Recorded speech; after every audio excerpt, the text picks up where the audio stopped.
AIMIM के अध्यक्ष असदुद्दीन ओवैसी पश्चिमी उत्तर प्रदेश से आज सीधे लखनऊ पहुंचे। लखनऊ पहुंचकर उन्होंने कार्यक्रम में शिरकत की और उसके बाद उन्होंने एक के बाद एक कई ऐसी चुभने वाली बातें कही जो समाजवादी पार्टी, कांग्रेस या बीएसपी को चुभ सकती हैं।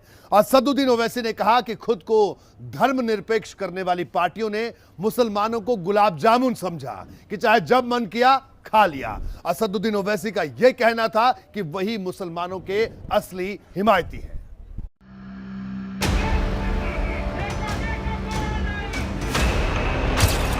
ओवैसी ने गिनाई यूपी की मुस्लिम आबादी।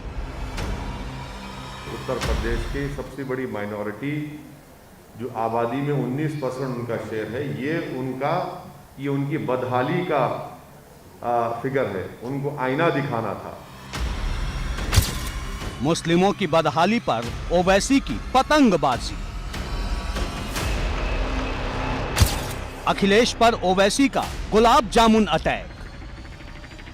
तो आपको पूछना चाहिए सवाल अखिलेश यादव को, जिसके ख्वाब में श्री कृष्ण आकर कह दिए कि अब आप बन गए मुख्यमंत्री।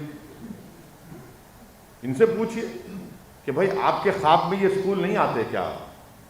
आपके ख्वाब में उर्दू की डेवलपमेंट नहीं आता है क्या? आपके ख्वाब में सिर्फ मुस्लिम वोट नजर आता है आपको? एक गुलाब जामुन की तरह के खा लो इसको और भूल जाओ। यूपी चुनाव से पहले ओवैसी ने मुस्लिमों की बदहाली का रिपोर्ट कार्ड पेश कर दिया है। इसके लिए उन्होंने पिछली सरकारों पर चुभने वाले हमले भी किए। उत्तर प्रदेश के मुसलमानों का एक्सप्लॉयटेशन हुआ है और इसके जिम्मेदार सब पॉलिटिकल पार्टीज हैं।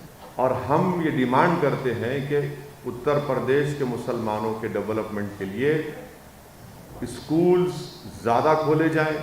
उत्तर प्रदेश के मुसलमानों के साथ नाइंसाफ़ी भी हुई और डेलिबरेटली उनको बैकवर्ड रखा गया। और चाहे सरकार किसी पार्टी की हो, उन्होंने उत्तर प्रदेश के मुसलमानों को उठाने के लिए कोई काम नहीं किया।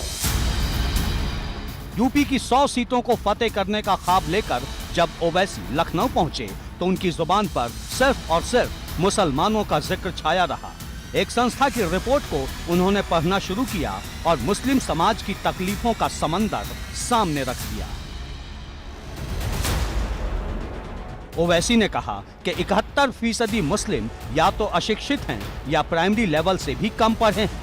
उनका दावा है कि यूपी में सिर्फ 4.4% मुस्लिम ही यूनिवर्सिटी की शिक्षा ले पाया है।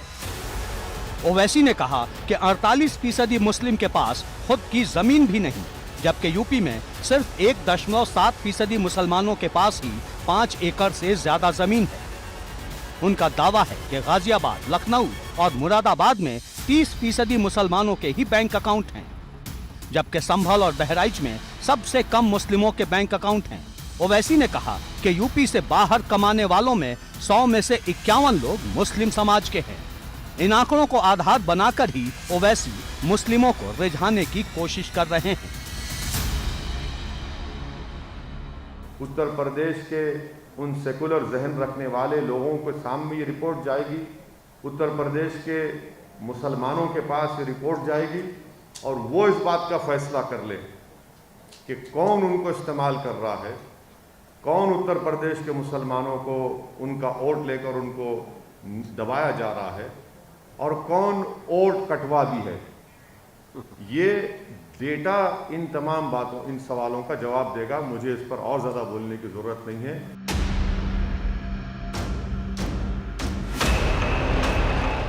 ओवैसी की बात मुस्लिमों से ही शुरू होती है और मुस्लिमों पर ही आकर खत्म हो जाती है। यही मुस्लिम शब्द किसी भी चुनाव में उनके लिए सबसे बड़ा हथियार होता है। अब यूपी में उन्हें मुस्लिमों से उम्मीद है। इसके लिए वो सपा और बसपा पर हमले कर रहे हैं ताकि उन्हें सुनने वाला मुसलमान सपा बसपा को छोड़कर उनके पास आ जाए। ये डेटा क्या बोल रहा है? क्या बोल रहा है ये? इसका जवाब है कोई समाजवादी के पार्टी के पास, बीएसपी के पास, बीजेपी के पास?